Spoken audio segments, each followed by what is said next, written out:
भारतवर्ष में अभी नाम चलन में है अखंड भारत। अखंड भारत एक कल्पना नहीं बल्कि एक सच्चाई। व्हाट इज अखंड भारत?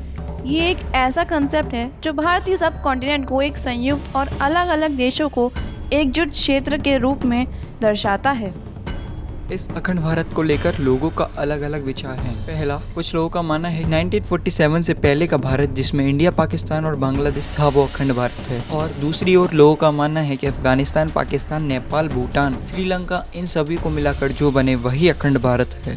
थर्ड, कुछ लोग कहते हैं कि आज का भारत जिसमें पाकिस्तान और चाइना ऑक्यूपाइड कश्मीर हो वो अखंड भारत है। पर राज्य की बड़ी संगठनों का मानना है कि अखंड भारत में अफगानिस्तान से लेकर तिब्बत से इंडोनेशिया तक यहाँ सब अखंड भारत का हिस्सा होने का दावा किया है। इसके पीछे का इतिहास क्या है आखिर? The historical and religious basis for अखंड भारत। हिस्टोरिकल बेसिस, इंडियन सब कॉन्टिनेंट में सदियों से पॉलिटिकल और कल्चरल एंटिटी रही है। मौर्य एम्पायर जिसने 3री से 2री शताब्दी ईसा पूर्व तक शासन किया था, इसमें सब कॉन्टिनेंट्स के मोस्टली पार्ट शामिल था।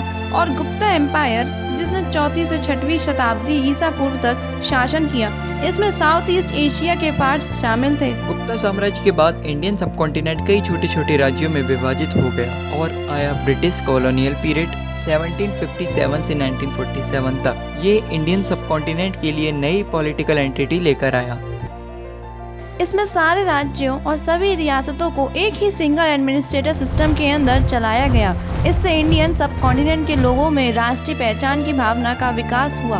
ब्रिटिशर्स ने सब कॉन्टिनेंट्स को रिलीजियस के आधार पर बांट दिया। दूर देश से आया फिरंगी कहे कि मैं करता व्यापार, एक हाथ में लिए तराजू दूजे में थी छुपी कतार, दूजे में थी छुपी कतार। जिससे 1947 में दो अलग अलग देश बने, भारत और पाकिस्तान। ये कई लोगों के लिए दर्दनाक घटना थी और इसके कारण काफ़ी हिंसा हुई। इसमें धर्म का विभाजन देखने को मिला। रिलीजियस बेसिस, अखंड भारत का कॉन्सेप्ट भी रिलीजियस आइडियाज पर आधारित है। हिंदुइज्म भारत का प्रमुख धर्म है और सब कॉन्टिनेंट्स पर इसका एक लंबा इतिहास है। हिंदू ग्रंथ जैसे कि रामायण और महाभारत एक यूनिफाइड इंडिया को मेंशन करते हैं जिसको भारतवर्ष कहा जाता है। कुछ समय में हिंदू राष्ट्रवादी संगठनों द्वारा अखंड भारत के कॉन्सेप्ट को फिर से रीऑर्गेनाइज किया गया और इन लोगों का मानना है कि इंडिया का पार्टीशन इतिहास की गलती थी। इंडियन सब कॉन्टिनेंट को रीयूनाइट किया जाना चाहिए और फिर अखंड भारत और भी पावरफुल और सक्सेसफुल कंट्री बन जाएगी। ये कंसेप्ट जितना सुनाने में अच्छा है उससे कई ज़्यादा कॉम्प्लेक्स है। ये बहुत ही कंट्रोवर्शियल आइडिया है और कुछ लोगों के लिए महत्वपूर्ण है तो कहीं कुछ लोगों के लिए नुकसानदायक भी है। The political and cultural implications.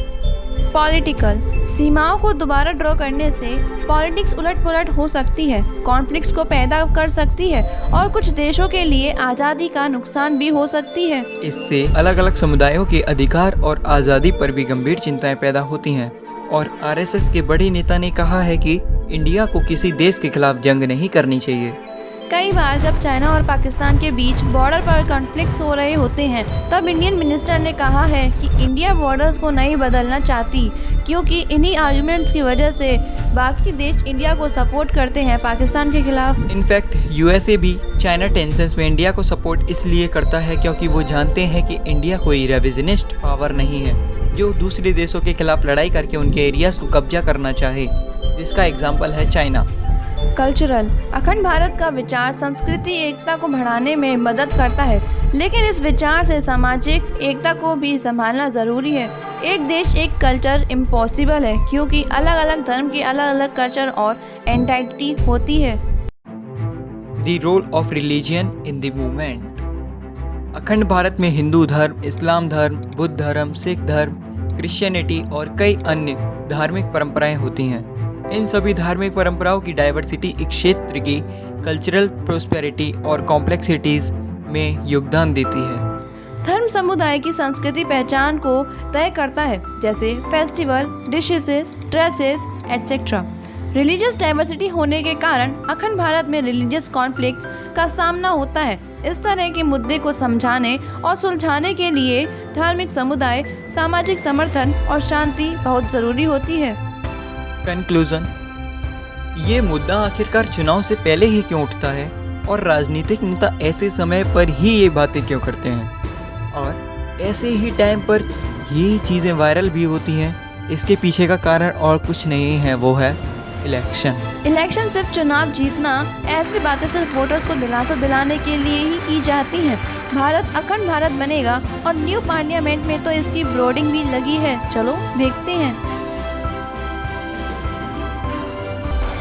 पर इसका मतलब ये भी नहीं कि हम इंडियन वैल्यूज स्प्रेड करने की कोशिश नहीं करनी चाहिए, जो हमारी सरकार का सपना भी है कि इंडियन वैल्यूज और देशों में फैले, चाहे वो योगा हो, स्पिरिचुअलिटी हो, और ये सपना कि इंडिया विश्व गुरु बने वो भी साकार होना चाहिए। प्रधानमंत्री मोदी ने कई बार वासुदेवा कुटुंबकम के बारे में बात करी है। We believe in a one God. We believe in a Vasudhaiva Kutumbakam. Whole world is family.